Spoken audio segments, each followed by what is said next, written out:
Alright, so for the next part of the Crosman 1322 series, I decided I'm going to work on the trigger assembly first. It's the easiest thing to actually work on. So, here we go. Alright, let's go ahead and take it apart. Just need a Phillips to get the hand guards off.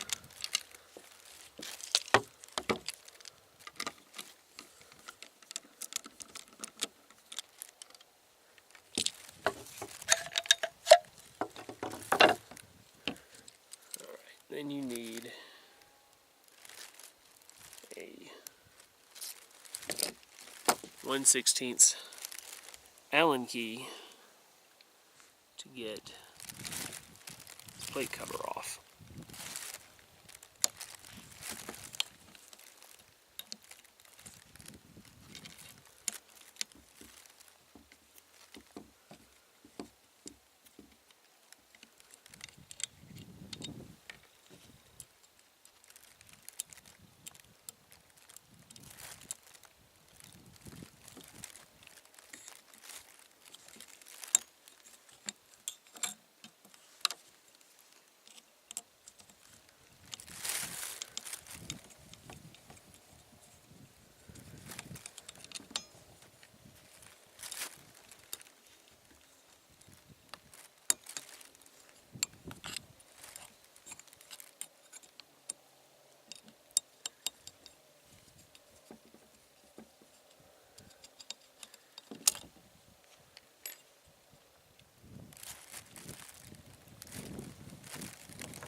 Alright, here we go.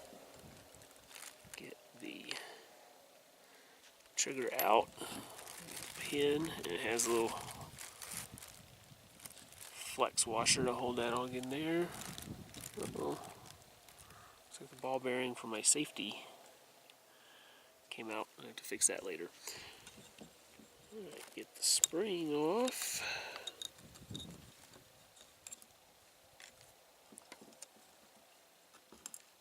And the trigger sear. Right. Another pin. Hello everyone, here we go, part 2 of my Crosman 1322 mod. So today what I'm going to do is I'm going to clean up the sear, trigger, I'm going to polish up the hammer, compress the spring. I'm going to do some polishing on all the little pins that hold the sear and spring, the hammer, all that. When I put it back together, this little flex washer that came in the gun at the trigger pin, I'm going to replace this with some shims, just so you don't have that flex and get any side-to-side motion on the trigger pull. And I'm going to polish up the air tube. I'm going to pay most of my attention back here where the hammer goes, where it slides. So, alright, let's get started.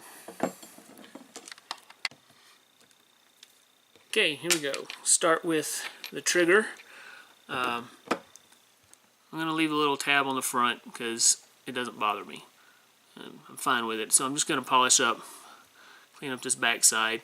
And you don't need to do all of it to get rid of all of it if you don't care about how it really looks, and I don't. I just want performance. I'm not concerned about the molding on the back side of the trigger where it doesn't have anything to do with it.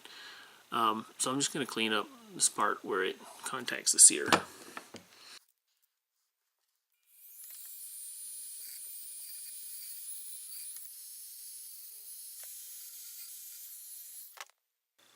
Alright, took care of the little molding edge. Throw on the buffing wheel and clean it up a little more.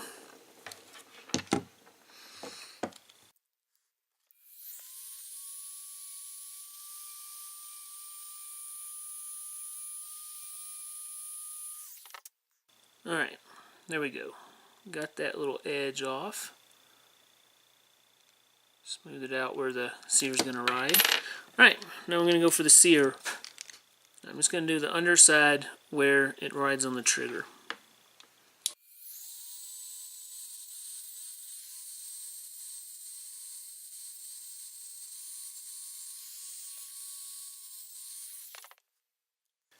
And now I'm gonna do back side where it grabs the hammer.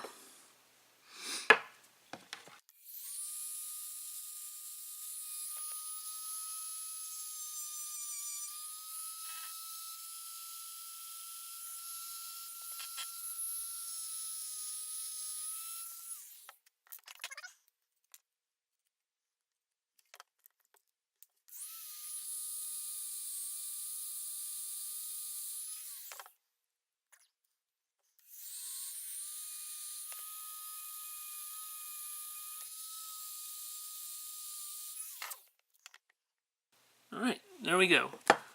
All pertinent areas filed down and smoothed out. So, that's it. So now I'm going to go ahead and polish up the hammer using this same buffing wheel.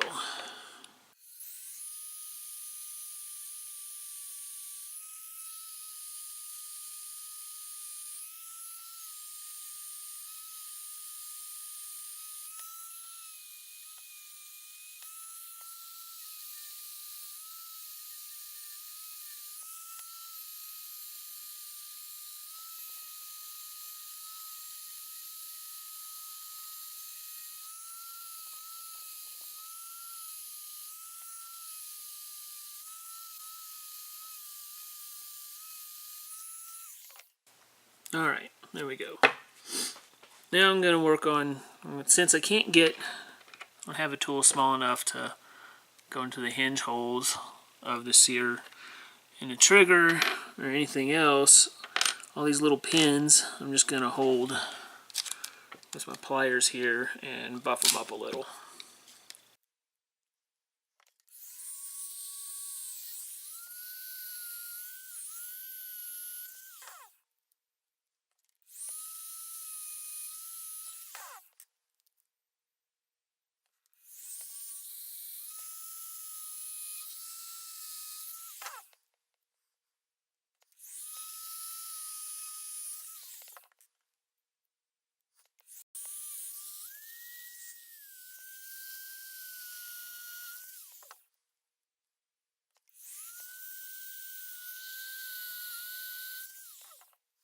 Okay, there we go.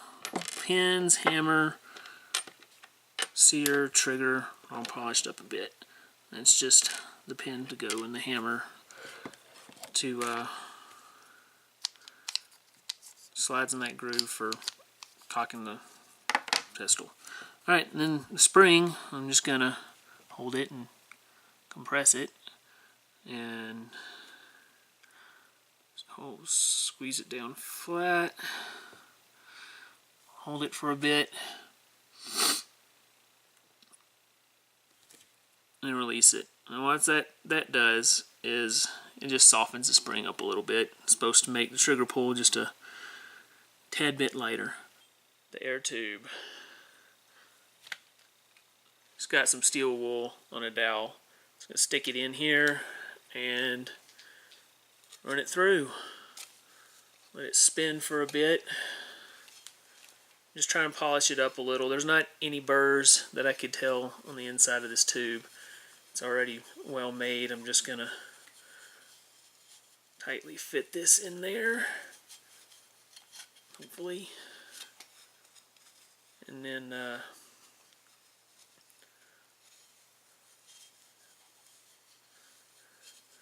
just give it a little spin and polish it all up just a little bit more.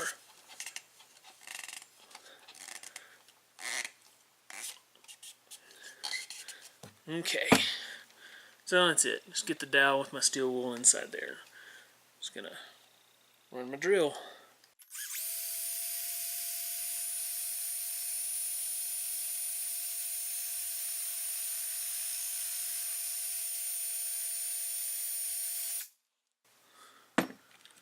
Alright, all done. It's a little shinier. Alright, so I'm going to take that and clean it up with a little bit of gun oil, clean up all the parts, and put it back together. So the next part will be another round of Chrony testing and grouping to see if just doing this, has made any improvements to the performance of the pistol. Trigger pull is going to be just based on how I feel, the way it feels to me, because I don't have a trigger pull gauge. Alright, see you in the next part. Pistol is fully reassembled. I gave it a generous oiling with Pelgun oil for the piston and cylinder. So 10 shots, let's see what we get now.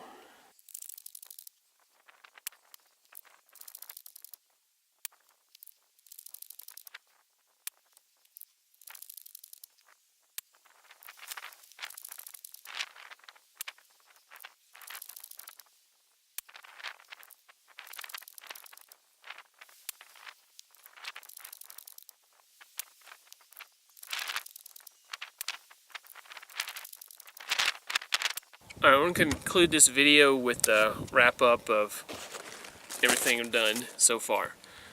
Alright, so what I did was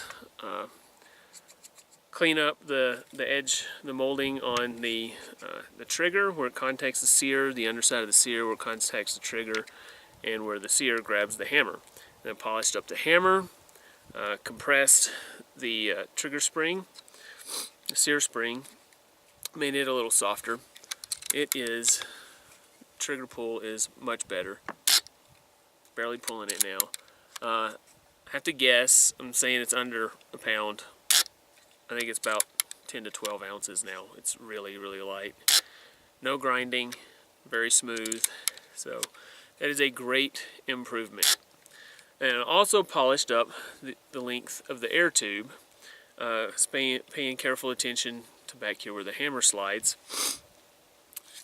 So that's all I did for this project. So when I put it back together, I put it back together with silicone grease on all its O-rings for the valve going in, and in the one O-ring at the transfer port. And then I gave the tube and the piston a generous application of Pelgun oil, and then went out and started shooting it again. So, Chrony data. Baseline, I got 441.15 feet per second with a 6.18 foot-pounds of energy with the Crosman 14.3 grain pellets.